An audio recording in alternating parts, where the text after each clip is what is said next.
What's going on, everybody? Welcome back to another edition of the DFS OGs podcast right here on RotoGrinders.com. Back to talk everything Week 13. We'll take a look back. Obviously, Week 12, an interesting week. We had Thanksgiving. We had that slate.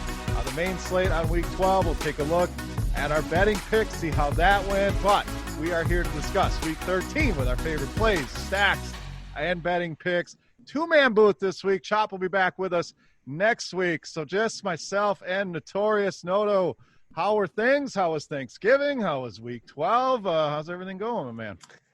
Yeah, everything's great on my end. Pretty good Thanksgiving slate for myself. And then I got skunked in the main slate largely because I faded Tyreek Hill's 100 fantasy points or something like that. Right. But your Packers hooked me up with a nice showdown slate. It was my biggest win of the season thus far. It wasn't anything huge, but I will definitely take it. So confidence is slowly building. And, yeah, we'll miss Chop this week, but he'll be back with us next week. Absolutely. So terrible week here. Not going to hide from it. Everything was bad. The six-pack was bad. My lineups were bad. Way too much exposure to the Vegas Raiders, Derek. I mean, this is a team projected for 28 points, and they just go out and lay an egg. And I'm talking worst I've seen a team look. I mean, Derek Carr looked lost, kept turning the ball over. Receivers weren't getting open. Even Jacobs, a lot of people were on him. Didn't do much. So way too much exposure and faith in the Raiders really cost me here in Week 12. But it's a week-by-week game. That's the beauty of DFS. And we move on to Week 13. So full slate of games. We're going to get right into it here. We do have a splits. I think we have 4 games in the afternoon this week. So get a little bit of a split slate here. But let's jump in, Derek. Let's start with Cleveland and Tennessee. Cleveland survived in Jacksonville. Your Jags gave them quite a game. Tennessee, huge win at Indy. Just looked dominant behind Derrick Henry. 178 yards, 3 touchdowns. So, I mean, if you had Tyreek Hill, Derrick Henry, that was a hell of a start to a lineup there.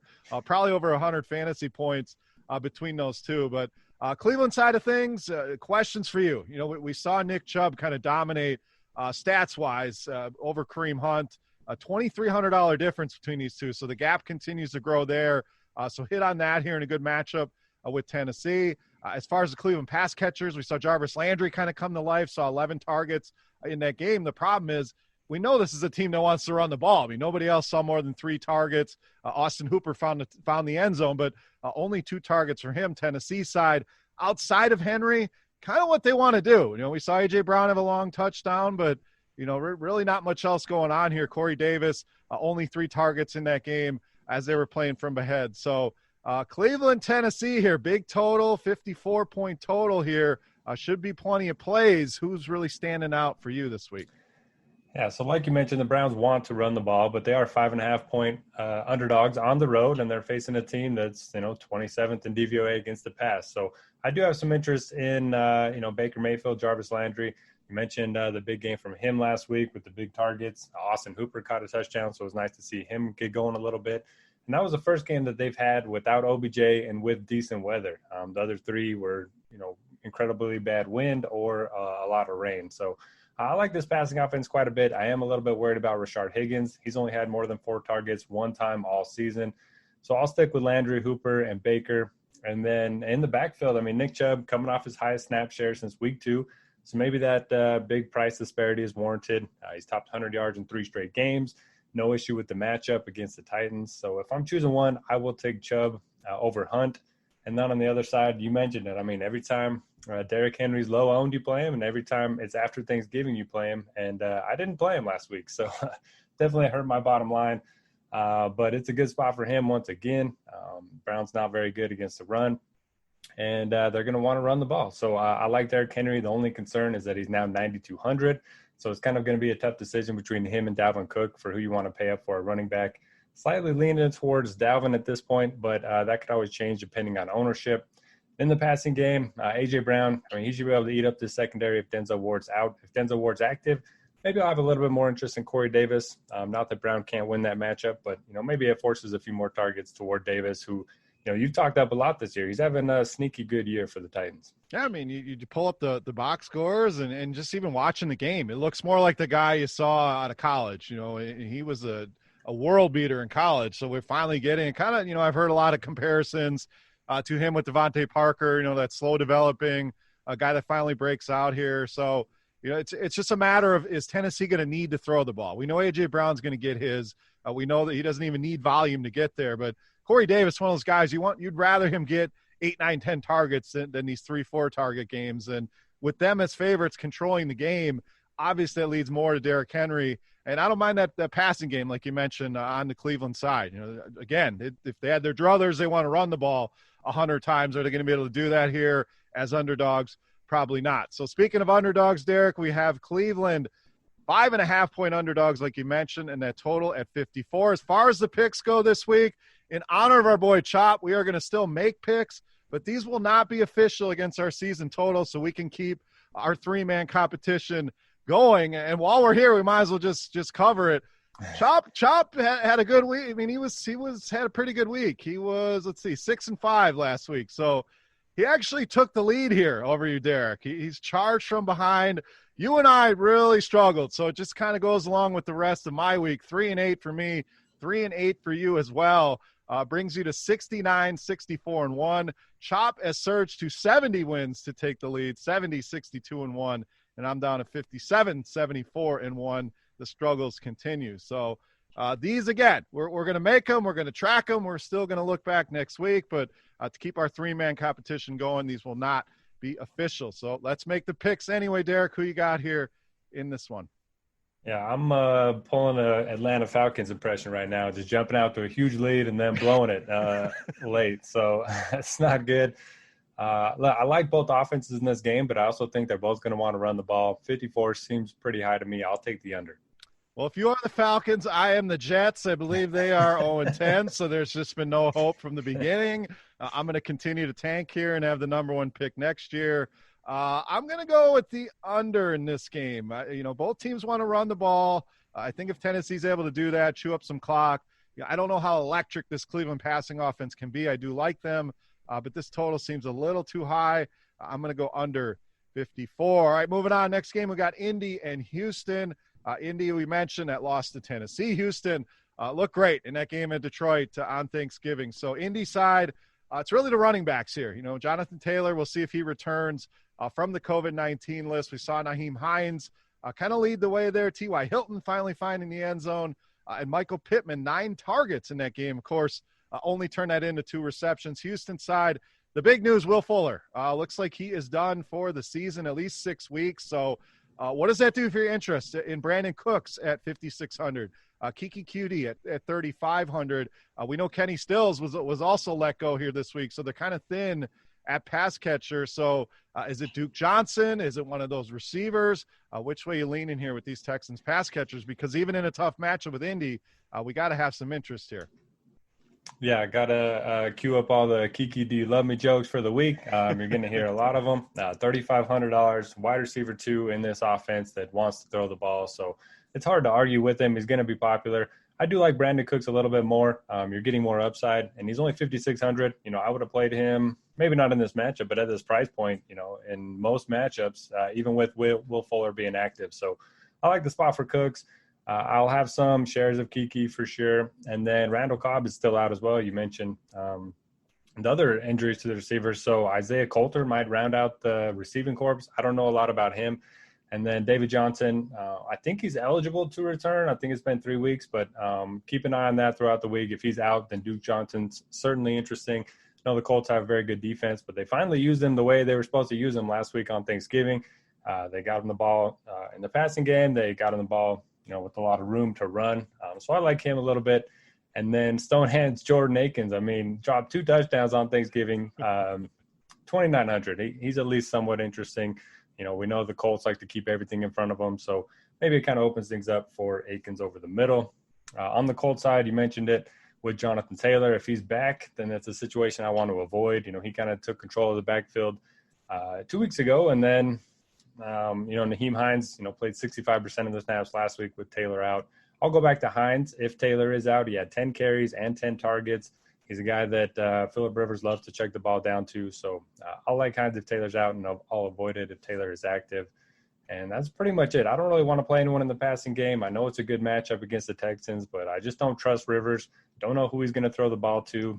I like Pittman a little bit more than Hilton, but don't feel great about either. Do you have a preference there? I like the 9 targets for Pittman. I don't like the stat line, like I mentioned. I mean, you get 9 targets, you pull down 2 receptions, it's a little troubling, but we've seen the emergence of this guy. We know the upside's there. T.Y. Hilton's just been bad all season long. So, yeah, he scored a touchdown, but I would prefer Pittman, but I'm more in your camp. I don't really – we talk about this every single week. Indy, there's so many guys in the passing game where you throw in all their tight ends. You know, we saw Trey Burton have a decent game, but with Doyle back, you have a few receivers. Pascal kind of chips in here and there. You have multiple running backs, and then you're trusting Phillip Rivers, which I've had an issue with all season long. So, yeah, they're a good football team. Yeah, guys are going to get numbers, but they're not guys that really stand out to me here this week, even in a good matchup. The Houston side, I agree. If QT is going to be popular, I prefer Brandon Cooks as well. It's a great price. I don't hate the matchup here. We know Indy loves to limit the big plays. It's kind of been the story with them over the years, but we've seen some big plays, and some wide receiver ones have some decent games.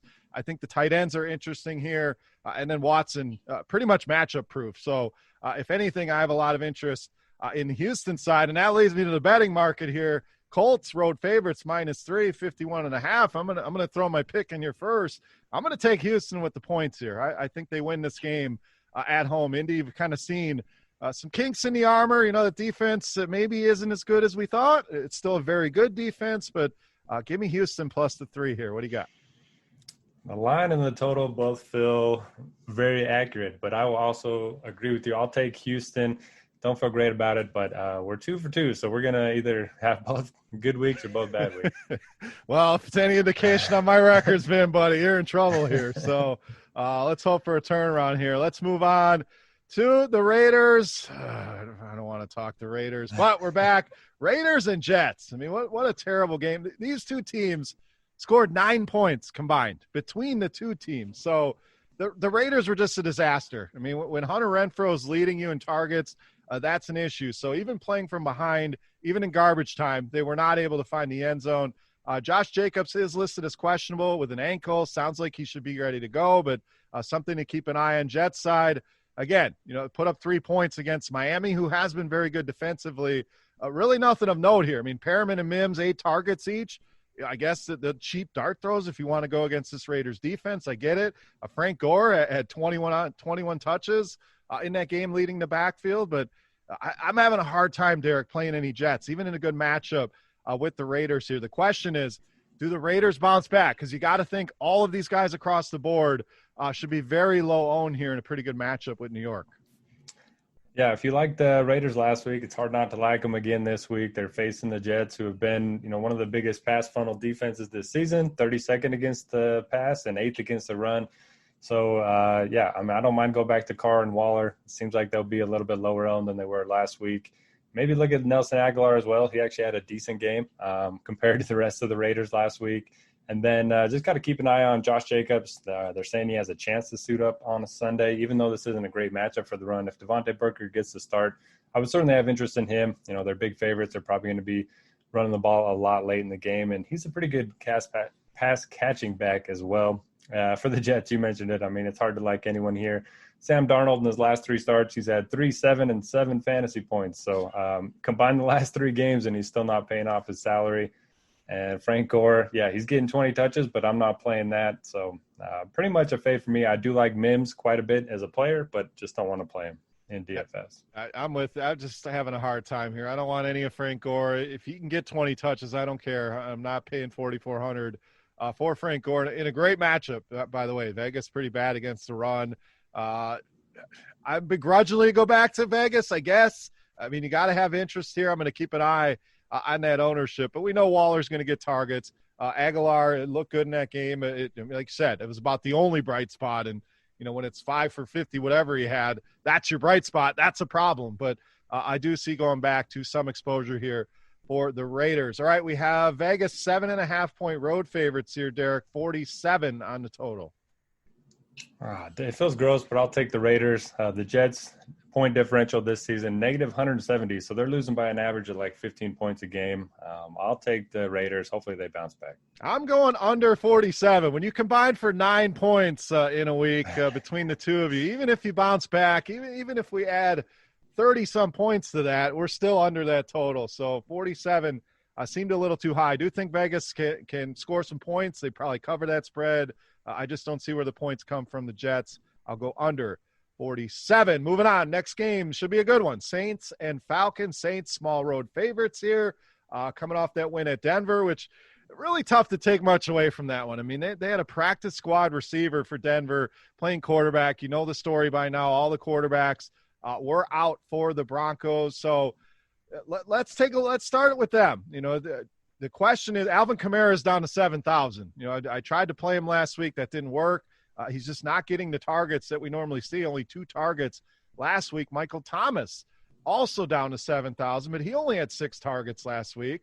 It continues to be the Taysom Hill rushing season. 2 more rushing touchdowns for Taysom, and then we saw Latavius Murray kind of dominate the ground game, and maybe that was just, we don't need to use Kamara here. We can roll Latavius a bunch of carries, 19 carries, 2 touchdowns in that game. So let's break down the Saints. We'll get to the Falcons here. Let's start with New Orleans. Is it as simple as play Taysom and move on? Can we buy low on a Kamara or Thomas here? What are your thoughts here with the Saints offense rolling into Atlanta? Yeah, I mean, it's kind of weird seeing Kamara struggle so much. You would think that they'd want to give him the ball more with Taysom Hill under center, but that just hasn't been the case the last 2 weeks. Maybe they'd like to get him the ball a little bit more, grease the squeaky wheel a little bit. But at the same time, the matchup definitely sets up better for the passing game than the running game. Atlanta, 6th in DVOA against the run, 4th in fantasy points allowed to running backs. So I don't mind looking his way if he's going to be low owned in tournaments, but I don't think he'll make my main lineup. And Taysom Hill, I mean, can you ask for an easier schedule to start your career as a starting quarterback? I mean, he beats the Falcons, then he gets to play a quarterbackless Broncos team. I've never even seen that happen in the NFL. Now he gets to face the Falcons again. So, I mean, it's a good spot for him. He's cheap. He offers a high rushing floor. Certainly a guy I would look to, in cash games. And I don't mind pairing him up with Michael Thomas. He has a 47% target share over the last 2 games, which is pretty ridiculous. Taysom Hill's basically just looking his way or looking to run the ball. So, I'll lean towards the passing game for New Orleans. What about you? Yeah, same. I mean, we saw Thomas look good in that game against Atlanta. Went over 100 yards, 12 targets. So the worry is Atlanta now has the tape on Taysom. They have 2 full games to kind of evaluate, one against their defense. So we know they've been very good against the run, and even overall defensively been much better. Holding that potent Raiders offense to only 6 points is impressive. But the story here on Atlanta side, injuries. We saw Gurley and Julio miss that game, so they'll remain questionable. Zacchaeus is also questionable here. So you kind of got what we thought we would get as far as targets. Ridley, 9 targets, finds the end zone. Hayden Hurst chips in with 8 targets here. The running backs, I guess, is the question here. Not a great matchup. Let's say Gurley's out. I mean, we saw Ito and Hill pretty much split the carries right down the middle, but Ito out-target Hill 5-1 and found the end zone. So if Gurley's in, I don't really have interest in any scenario here with these Atlanta backs, to be honest. How you feeling here? I know it's tough to break this team down with all these injuries, but let's do our best here. I'm kind of hands off on this team, to be honest. Yeah, same here. And I know hindsight's always 20/20, but I cannot believe I played Brian Hill last week as chalk. I did the same thing last year, and he did nothing. And it felt gross, and I did it anyway. And, I had to watch Ito Smith end up scoring a touchdown and outscoring him. It's a situation I'm going to avoid, especially in this matchup. Saints is very good against the run, very good against the pass as well. The only interest I would have is Hayden Hurst. The Saints very good at limiting production to wide receivers. So even if Julio Jones is active or out, probably not going to have a ton of interest there. So maybe Hayden Hurst is a guy to, run back your Taysom MT stacks with. There you go. All right. A fun game, I think, to watch, but DFS-wise, I'll be pretty limited. Thomas, I agree, over Kamara. That price point on Kamara, I think, is going to lead to some ownership there, so that'll be interesting to keep an eye on. And then Hurst, I don't hate that call, tight end, kind of always a wasteland. So we have Saints -3 here, Derek, on the road. Kind of a middling total here at just 46. This feels like a trap line to me. -3, but I'll take it anyway. Give me the Saints. I'm going to go over the 46. Again, both teams pretty good defensively. Atlanta much improved, but I think they can put some points up and go over that number. So over 46. Next game, NFC North battle. The Lions, fresh off that beatdown of Houston, fresh off firing their coach and GM finally, seen the door. Going to Chicago to take on the Bears, who we also saw get thumped in Green Bay, like you mentioned, on that Sunday night game. So two teams really struggling here. Injury-wise, DeAndre Swift remains questionable, as do Kenny Golladay, Danny Amendola. So we'll see if any of those guys return. It was good to see Adrian Peterson find the end zone twice. That was about the only bright spot for the Lions. Mohamed Sanu kind of also arrived on the scene, so he could be in play if some of these receivers don't come back. Chicago side, Mitchell Trubisky comes back in. It was all right. I mean, I think that he wasn't great, but he's definitely been worse. But we'll see. Nick Foles remains questionable. We're going to talk some Trubisky here in a minute. I got some interesting stats here, but David Montgomery actually looked good, actually looked explosive in that game, which is something you really haven't been able to say. But he went over 100 yards, saw six targets in that offense. So we know the Lions, one of the worst teams against the run. So thoughts on him. And then we know A-Rob continues to get it done, another 13 targets here. So low total game, kind of ugly here, but I see some pieces that could be in play. But we'll start with you. What do you got here, Lions and Bears?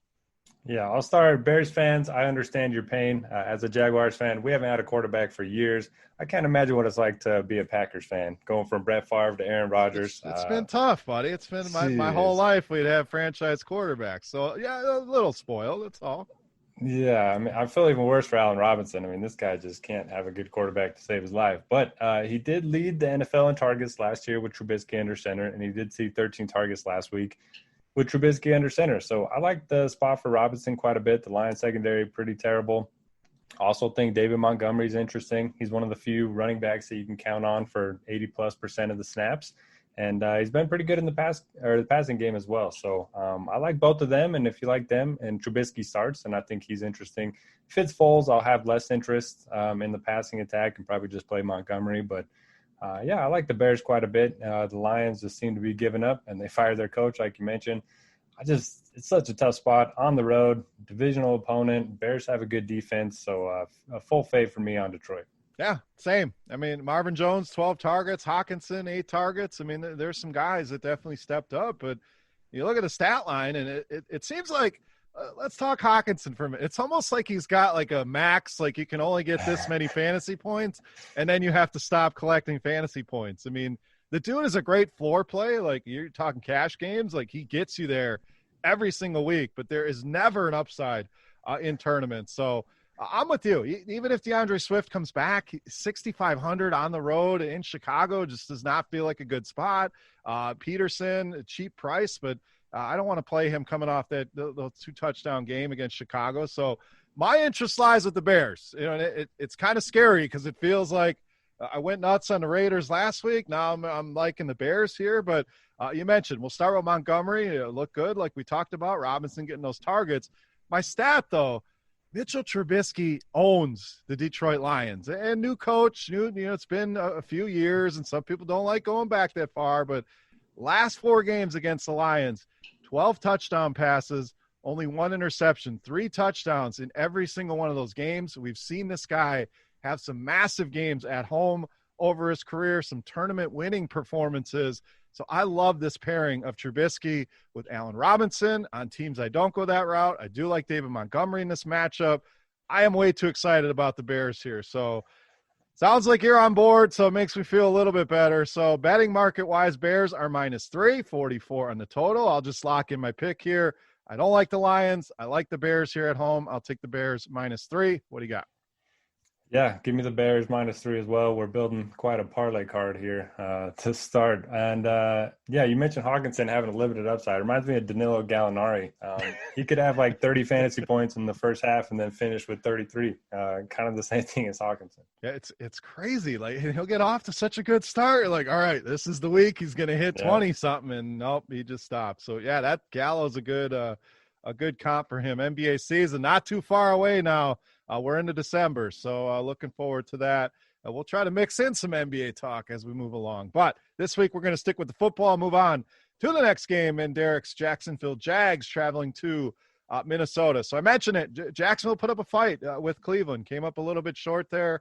We saw Mike Glennon toss a couple touchdowns. Gardner Minshew is questionable here, so we'll see if he's able to return. Maybe you have some more insight on that. And how about James Robinson? For as bad as Jacksonville's been, I mean, this dude has been amazing. I mean, he's over 1,100 yards, an undrafted running back, so he continues to smash. He's 7.3K here, so your interest level there. And then the receivers, Chark Conley, questionable. We'll see if they return. We saw Colin Johnson lead the way. 8 targets, look good. A big physical receiver out of Texas. I really like what I saw out of him. Keelan Cole saw 6 targets, only 4 for Laviska Shenault. So any interest in those guys? And then Minnesota side, Dalvin Cook, can you talk about a schedule? I mean, I can't remember a guy getting so many cupcake matchups week in, week out. Another one here. No injury designation for him going into this game, which is kind of surprising. 9,500 though, Derek. Can we pay that price?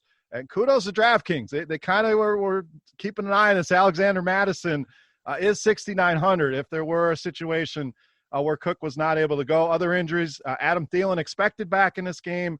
Irv Smith remains questionable. So I've said a lot here, Derek. Let me give you the floor here to talk your Jags. Some questions on those receivers and James Robinson, and then what do we do against that defense with the Minnesota offense? I'm really interested to see what Dalvin Cook's ownership is going to be. You know, he's very popular last week. Obviously didn't get there.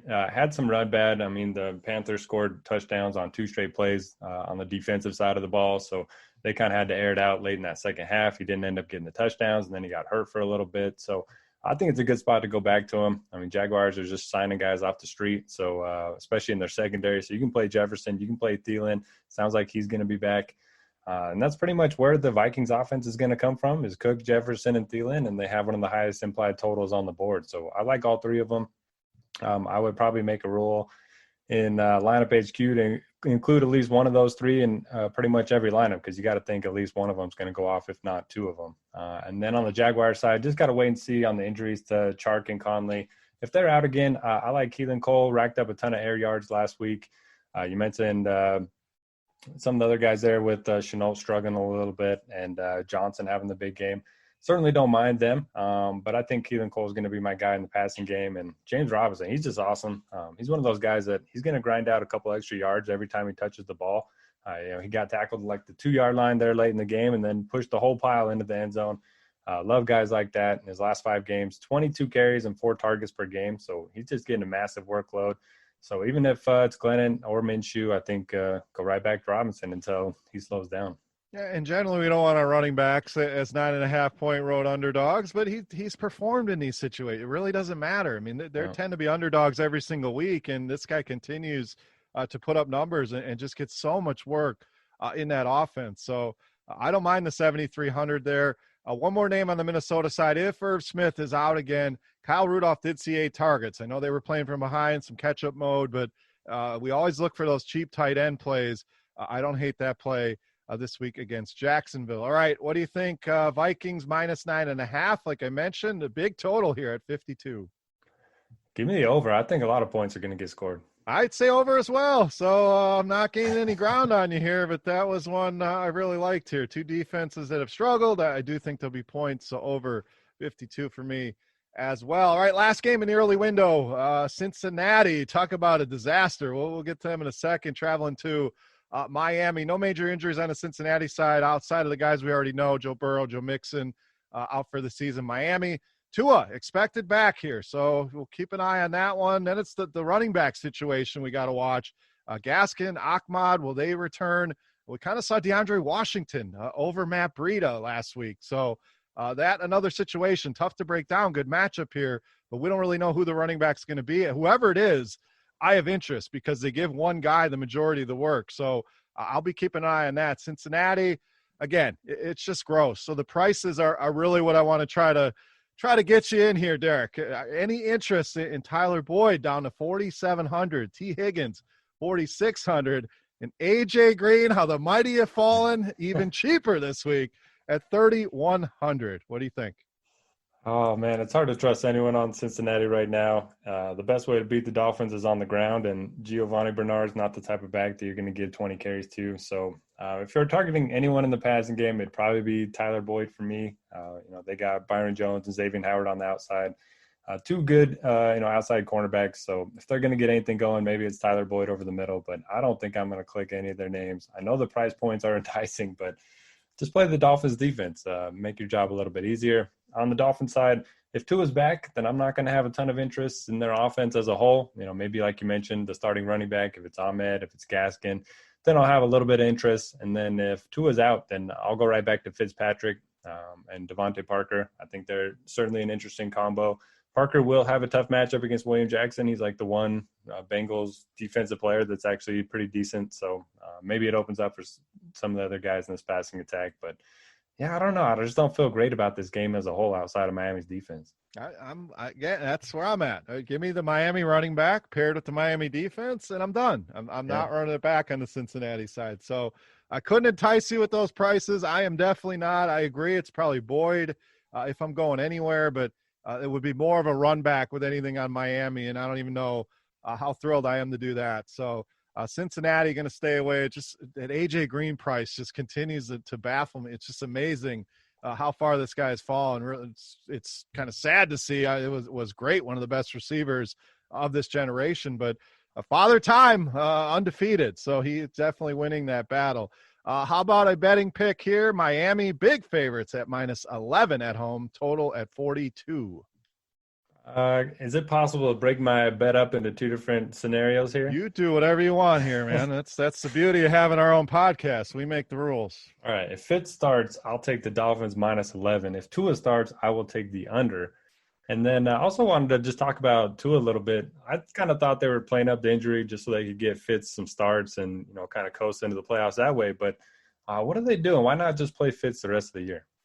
We kind of talked about this last year. I don't know what the rush is with Tua. I'm with Chop, and he's kind of our college football expert, but it just seems like he needs a little bit more seasoning, and the team just functioned way better offensively with Fitzpatrick. It's very easy to see. They have a very good up-and-coming young defense that they can ride. Their running backs have been solid when given opportunities, and the passing offense just looks a lot better with Fitz. So I don't know. I get it. You spend a high draft pick on guys. You want to get them in the lineup, but you kind of want to go back to old school. Like Aaron Rodgers sat for 3 years, and I'm not calling Fitzpatrick Brett Favre or anything. The point is, give these guys some time to develop. I think Flores is safe in his job where he has time, but it's just kind of interesting. I know they want to get this guy going, and he is the future of the franchise, but just not ready yet.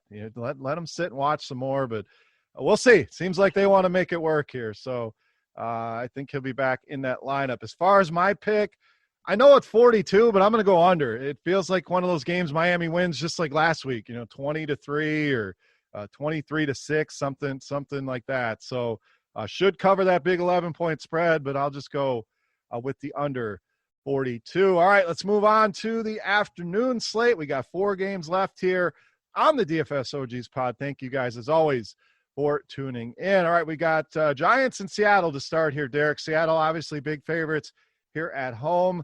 DK Metcalf just continues to look like a beast, something carved out of stone. You talk about Megatron. I mean, this guy is just unbelievable. So does it big again on Monday Night Football, 10 for 177 against the Eagles. The other side of the coin, Tyler Lockett continues to disappoint. Just 4 targets last night. Just doesn't look to be a big part of the offense here, and it's kind of been the story ever since that one big game that he had. So kind of break that situation down. We also saw the running work kind of divided equally among Carson and Hyde. So can we go there against the Giants? Giants side, Daniel Jones expected back here, so keep an eye on that. Colt McCoy only 4,800 in a good matchup, but I really have no interest if Danny Jones is not playing here in any of these Giants. What say you? Yeah, I think I agree with you. If Colt McCoy is, starting, it's hard to trust anyone. But if it is Jones, he's certainly interesting. Seattle dead last in fantasy points allowed to quarterbacks and dead last in fantasy points allowed to wide receivers. Slayton, Shepard, Ingram, they all feel a little too cheap for this matchup, especially since they'll probably be airing it out as 10-point underdogs on the road. So I like the passing game if Jones is active. I like nothing if Jones is out. I know, despite Chop hating on him, we talked up Gallman a little bit last week, had a nice game, but this is kind of where I think I'll hop off. Price point is still good, but Seattle's pretty good against the run. And again, I worry about the game script here. And then for the Seahawks, I mean, hopefully opposing defensive coordinators just took note of what Jim Schwartz said about Metcalf, said he's no Megatron yet. And then he came out and had just a massive game against Darius Slay. So don't talk bad about Metcalf unless you want to get torched by him. I think he's viable in tournaments, but they are very expensive. I mean, Lockett has done basically nothing. He's up to 7,400. Nobody's going to play him. Metcalf's up to 8,200. So it's kind of tough to get to him, but it's hard to not have a little bit of interest in Metcalf in tournaments. Don't mind the matchup one bit. And then the other thing I want to talk about, after the Cardinals game, Pete Carroll came out and said how important it is to run the ball, and they don't want Russ airing it out as much as they did earlier in the season. And we've seen that over the last 2 weeks. I think their pass play percentage is down to like 56%, which is one of the lowest during that stretch. You have Hyde and Carson both healthy. So I'm starting to get worried that, they're taking Russ out of the kitchen a little bit. Yeah, I mean, you're letting them cook. Things are going well. You got the MVP, and then you pull the rug out from us. So I just don't get it. So, so let's say they want to run the ball. So is it Carson? Is it Hyde? And there's $1,000 difference in these two. Can you play either of them knowing it's almost a 50-50 split right now? I don't think you can play either of them in the main slate, maybe the afternoon slate. We did see Hyde have, more work and a lot more snaps than Carson, but I think that was kind of just them, working Carson back in. I think he's still their running back one moving forward, and he's a better pass catcher too. So I would pick Carson even at the more expensive price point, but for the main slate, I don't think you need to go to either one. Yeah, I'm kind of with you. I mean, afternoon slate, everybody becomes interesting. You got limited options, but I would lean Carson here as well. Just feels like they're easing him back in. He's their guy. Hyde has looked decent in some spots, but I agree it's probably Carson. And Metcalf kind of creeping up in price. I mean, he's passed up Hopkins. He's passed Keenan Allen. Not quite up to Devontae Adams level yet, but 8,200. So that's one ownership-wise. I'll keep an eye on that one. Lockett. I just have a hard time paying 7,400 for him. I know he's got the upside. We've seen it. I mean, the guy can win you a tournament. So maybe that's an afternoon play as well. You may even get low ownership on that 4-game afternoon slate. So going to be keeping a close eye on the Seattle offense ownership-wise. All right, we have Seattle minus 10 here, 48 on the total. Short week, but they're playing at home, potentially against Colt McCoy. Give me the Seahawks. All right, I'm going to go under. Seattle's defense playing a lot better. I mean, they were a sieve early on in the season, but much improved. Get Jamal Adams back, some of the additions they've made. I just think even if it is Daniel Jones, I don't know that New York's going to score a ton of points. If it's McCoy, they may not crack 10 here. So I'll go under 48. Next game, this should be a good one. Rams and Cardinals, a divisional battle. Both of these teams coming off losses when they had the chance to kind of surge ahead in that division. So the Rams lose to San Francisco. Arizona, we know, lost that close game at New England. So no injuries on the Rams side. Arizona as well. Just Larry Fitzgerald, who's really not much of interest anyway, still on the COVID list. We'll see if he returns. But Derek, what do we do with this Arizona offense? I mean, a decent spot with New England, and Kyler looked terrible. Hopkins looked terrible. So can we go back to those guys? Kenyon Drake was about the only good news there for Arizona. He's only 5,700. So interest level there. It's a tough matchup. Any way you slice it with the Rams defense has been very good. And then the Rams, the backfield, I think we talk about it every week. Akers found the end zone, but all of these guys priced between 4K and 4,500. Do you trust any of them?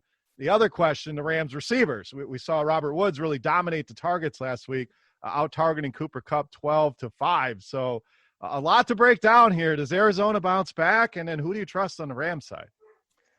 Yeah, it's one of those games that should be fun to watch, but I don't really want to target it when it comes to DFS.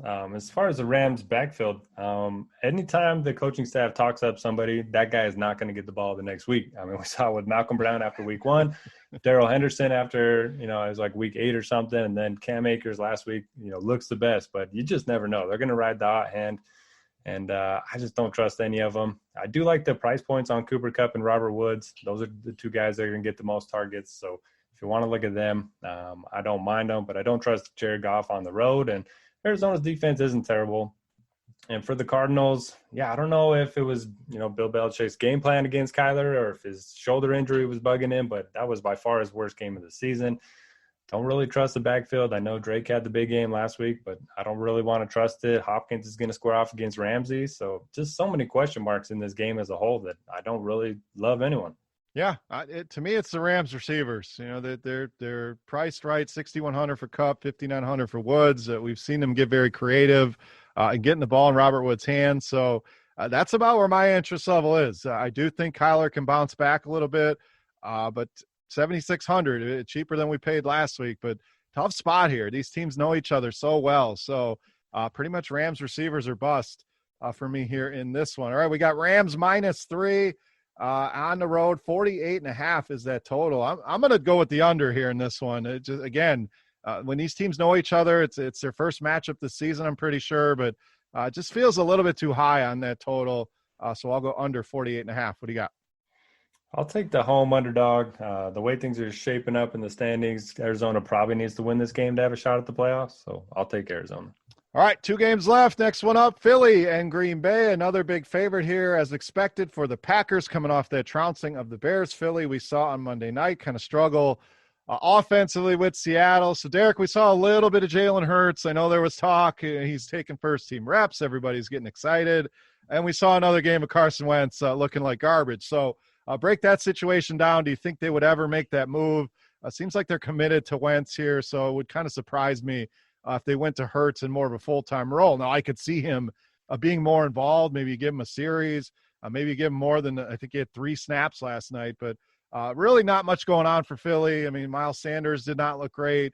We know Boston Scott continues to kind of cut into his workload, so can you pay that price in a good matchup? I mean, maybe this is when we go back to Miles Sanders, but the way he looked the other night and kind of the last couple of weeks, tough to trust that. We'll see if Zach Ertz returns. If not, Dallas Goedert did see 10 targets in that game. In Green Bay, we know it's Aaron Rodgers made it look easy, 4 touchdowns in only 29 attempts. Devontae got his numbers. Alan Lazard saw some targets. The running backs, though, Derek, I mean, they basically split down the middle, 17 carries each for Jamal Williams and Aaron Jones. So a lot for you to break down here. Interest level here, Eagles-wise, can we trust anybody? And then who do we prefer on the Green Bay side? Well, Chop isn't here this week, so I have to give my update on my season-long league. I needed like 10 points from Miles Sanders to beat my wife in my home league, and couldn't do it. I mean, classic Eagles. As everyone puts it, she was grandmothered into our league. No other ladies are in the league at the moment, and anyway, she's going to beat me, which is pretty rough, but. Classic Eagles. I mean, Miles Sanders gets no work. They say they're going to get Hurts a bunch of snaps. He doesn't do anything. Wentz airs it out 45 times. It's just hard to trust anyone right now. I know it's a good matchup against the Packers, but it's just hard to trust anyone outside of Dallas Goedert, and there's a chance Zach Ertz comes back. So wait and see for me. Maybe have a few shares of Goddard, but that's it. And as you mentioned with the Packers, their offense just so fun to watch. They're going to score a ton of points each and every week. No issue with the matchup against Philly, especially with this being at home.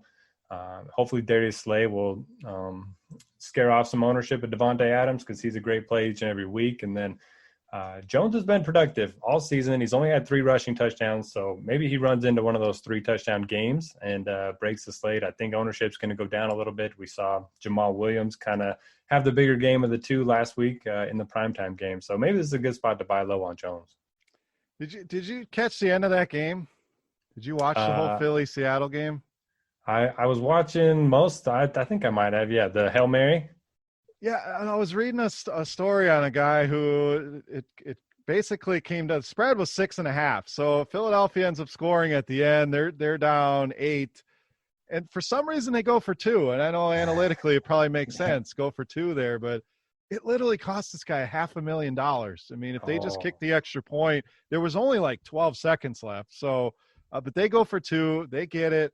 And end up covering that 6.5 point spread. So you bet $500,000 on that game? Yeah, I mean, absolutely brutal. So just unbelievable. And you know that switched the Millie Maker as well, I'm sure. Oh yeah, I mean it just nuts, man. So a lot of money swung on that 2-point conversion. I know they mentioned it on SportsCenter. They always love to talk about that after the game, but just crazy. It just shocked me when they were going for two. I mean, again, I get it. I'm one of those guys. Why not go for two? But at that point, what's the point? But just crazy, baby.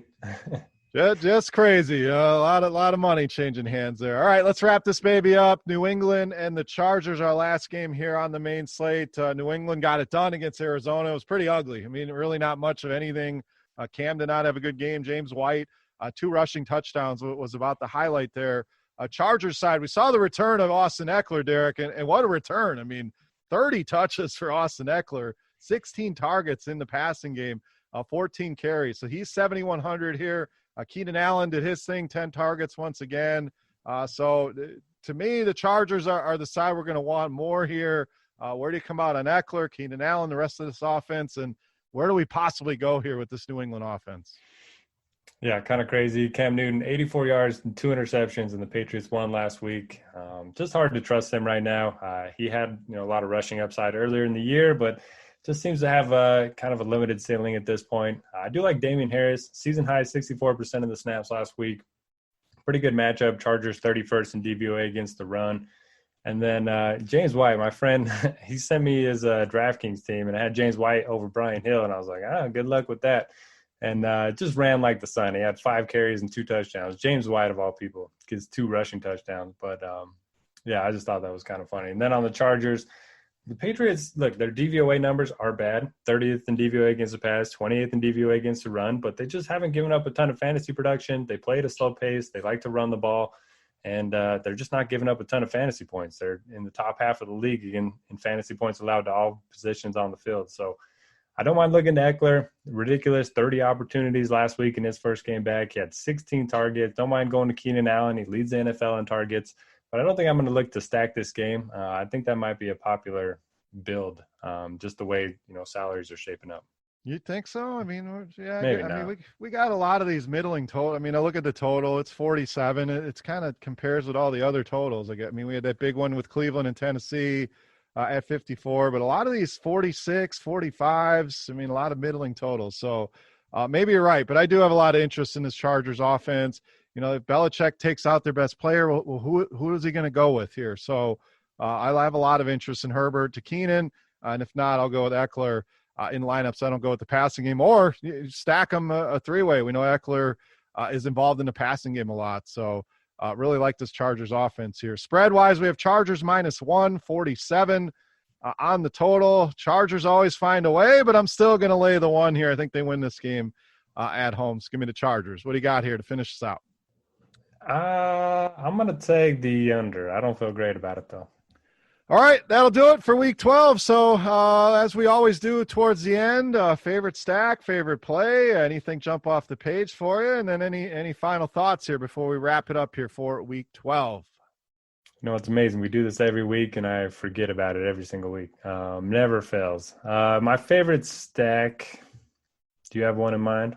I'm the guy that sets all this up, and I forget as well. So I kind of like the Houston passing attack against Indy, so I'll go with Watson to Cooks as my favorite stack. I like that one a lot. What do you got? All right, I'll take the game stack, Jaguars and Vikings.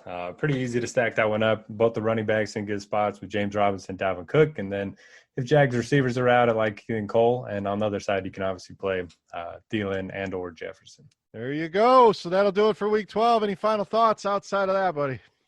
No, Chop, we missed you. We'll see you next week. As always, thanks for joining us. And, good luck, everybody. Yes, absolutely. We appreciate each and every one of you for listening in. You can always reach out to us with any questions on RotoGrinders, the old DM feature, or on Twitter. Love talking football over there with you guys. But I agree. Chop, we missed you. Be glad to get you back in the saddle next week. And we'll be covering everything Week 14. So make sure you come on back and check that out. For Notorious, I am Beer saying salut, guys. Best of luck. Thanks again for listening to the DFS OGs podcast here on RotoGrinders. Good luck, and we'll see you next week.